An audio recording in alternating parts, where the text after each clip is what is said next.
Hello, salut les humains, bonjour et bienvenue sur ma chaîne. Je m'appelle Caroline Attal et aujourd'hui je vais te parler de la charge mentale. La charge mentale, c'est cette expression-là qu'on entend de plus en plus sur les réseaux sociaux. Probablement toi aussi tu l'as déjà entendu.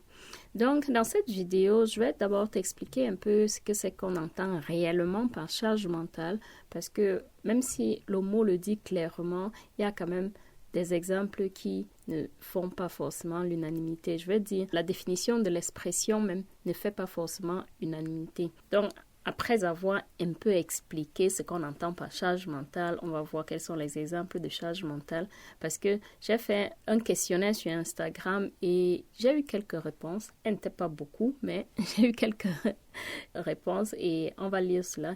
Et puis aussi, je vais te lire quelques exemples de charge mentale que j'ai retrouvées sur les réseaux sociaux parce que je suis un compte très intéressant qui parle de la charge mentale et je vais aussi, par le même biais, te donner le nom de ce compte Instagram-là. Ensuite, je vais te parler un peu de ma propre expérience avec la charge mentale, comment est-ce que ça se manifeste chez moi, du moins dans mon couple, dans mon foyer. Et ensuite, je vais te dire comment je m'en suis débarrassée ou plutôt du moins comment je ne peux plus vraiment dire aujourd'hui que je souffre de charge mentale. Alors, tu es prêt? On commence. Même si il est vrai que ce mot est très répandu sur les réseaux sociaux dernièrement, depuis quelques années, la première utilisation de ce mot remonte dans les années 80 par la sociologue française Monique École qui a utilisé cette expression pour la toute première fois dans un article intitulé « La gestion ordinaire de la vie en deux ». Alors, lorsqu'on parle de cette expression, généralement on voit directement la répartition des tâches ménagères, du genre qui lave les assiettes, qui fait la lessive, qui fait quoi par rapport aux enfants. Du moins, lorsqu'on parle de ça, on renvoie directement à l'image du couple, à l'image du foyer, chose qui n'est pas forcément faux parce que effectivement la charge mentale est le plus souvent vue dans le contexte du foyer, dans le contexte familial et aussi dans le contexte du travail, je veux dire dans le contexte professionnel. L'OMS par contre définit la charge mentale de manière encore plus explicite en mettant l'accent sur le fait que ce soit une charge de manière continuelle, une charge cognitive et émotionnelle, des tâches quotidiennes que les personnes sont obligées en quelque sorte de faire. Et on a remarqué que cette charge mentale-là est le plus souvent subie par les femmes. Oui, encore une chose dont les femmes n'en peuvent plus, la charge mentale. La charge mentale n'est pas que qui fait quoi, quand, dans la famille, ou du moins entre adultes. Ça va bien au-delà de ça, parce que voilà, même si il est vrai qu'il faut reconnaître une certaine répartition des tâches ménagères dans le couple, on sait par exemple la femme et l'homme ne sont pas égaux de manière physique ou physiologique. Il y a des tâches dans la maison que c'est plutôt l'homme qui va les faire et il y a des tâches dont c'est plutôt la femme qui va les faire. On est clair là-dessus. Il ne s'agit même pas de ça. Et pourquoi est-ce qu'on dit que les femmes subissent le plus souvent la charge mentale que les hommes? Ou du moins, nuançons un peu en disant que les femmes et les hommes ne subissent pas les mêmes types de charge mentale. Il y a la charge mentale qu'on appelle par exemple la charge mentale maternelle, que ce n'est que les mamans qui vont le subir. Pourtant, elles sont des femmes. Une femme qui n'a pas d'enfant n'a pas la même charge mentale qu'une femme qui a un enfant. Une femme qui vit seule et qui est célibataire n'a pas la même charge mentale qu'une femme en couple et qui n'a pas d'enfant.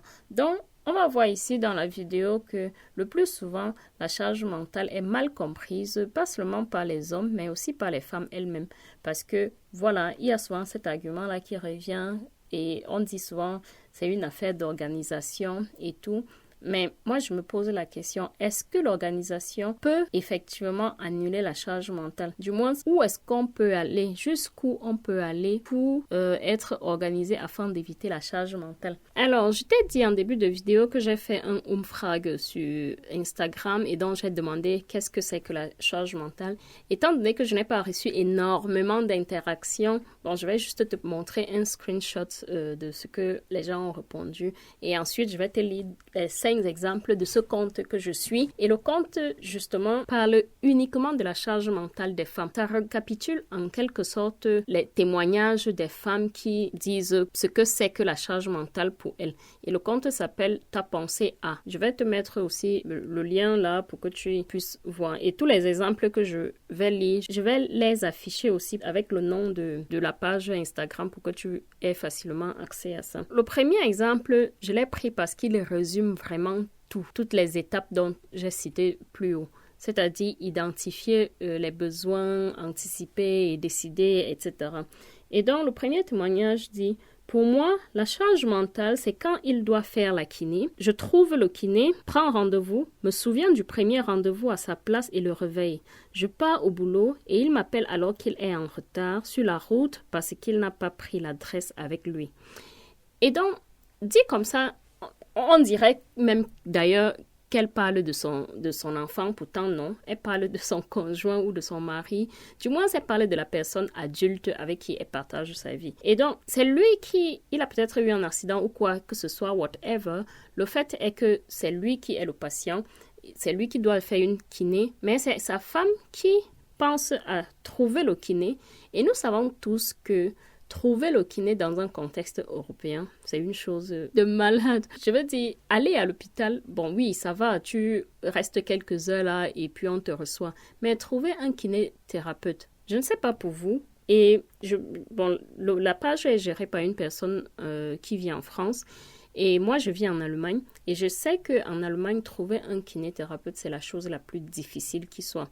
Il y a une fois, mon fils s'est cassé le bras et pour que je trouve le kiné, j'ai appelé partout. Il n'avait plus de capacité, il ne pouvait plus prendre de nouveaux patients. Et le kiné que j'avais même trouvé m'a donné rendez-vous. Je crois que c'était dans 3 mois.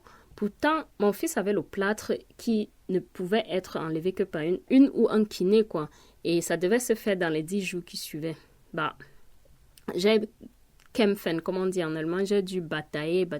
Mais bref, c'était juste pour dire qu'elle a tout fait, mais le mec a quand même réussi à ne pas, à ne pas avoir l'audace de chercher où est-ce que la clinique se trouve où il a rendez-vous, quoi. Vous voyez un peu, ça a l'air même tellement bête, mais pourtant c'est la réalité.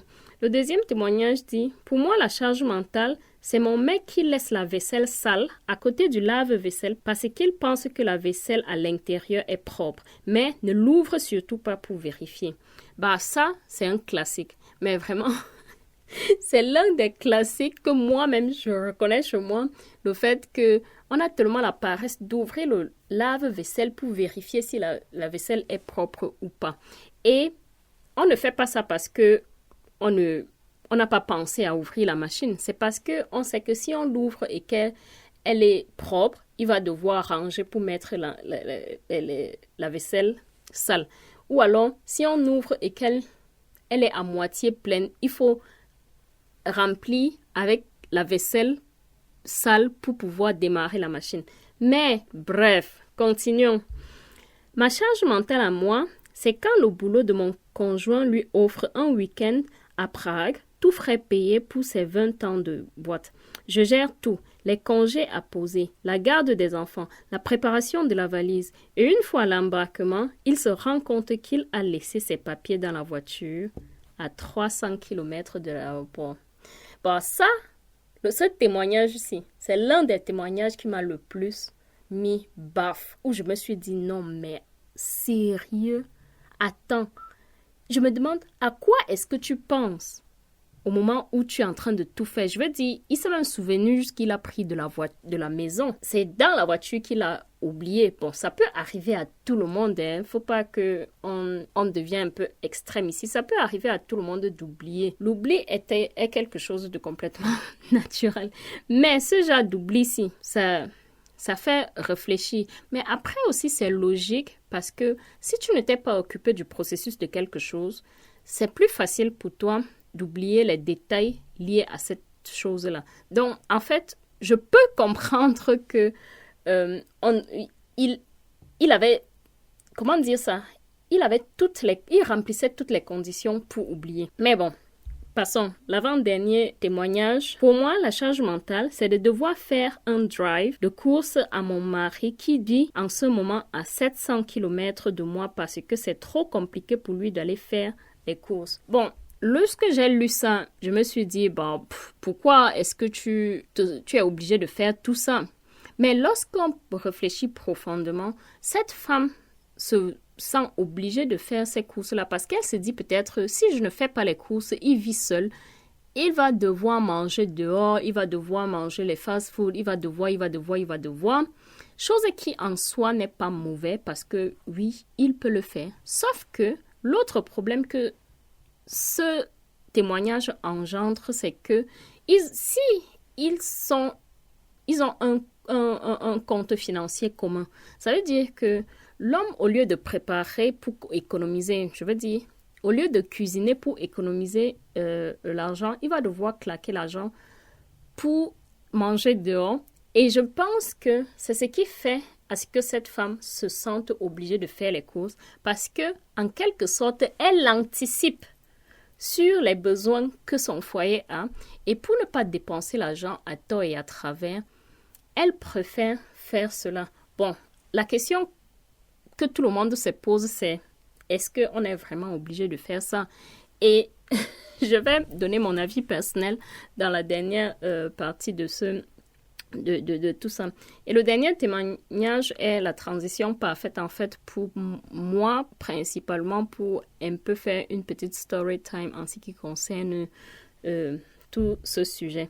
Et donc, le dernier témoignage, c'est pour moi, la charge mentale, c'est de décider de quitter le père de mes enfants, car je sais que la vie sera plus facile en ne comptant que sur moi, plutôt qu'en attendant qu'il prenne son rôle de père à bras le corps. Bah, ça, c'est l'un de mes préférés, parce que j'aurais pu écrire ça. Effectivement, j'aurais pu écrire ça parce que l'une des plus grandes décisions et les plus difficiles décisions dans ma vie, c'était de quitter le père de mon enfant. Et l'une des raisons qui m'a poussée à le faire, c'est parce que je n'en pouvais juste plus de la charge mentale. Et donc, je te fais une petite story time dans la prochaine partie de cette vidéo.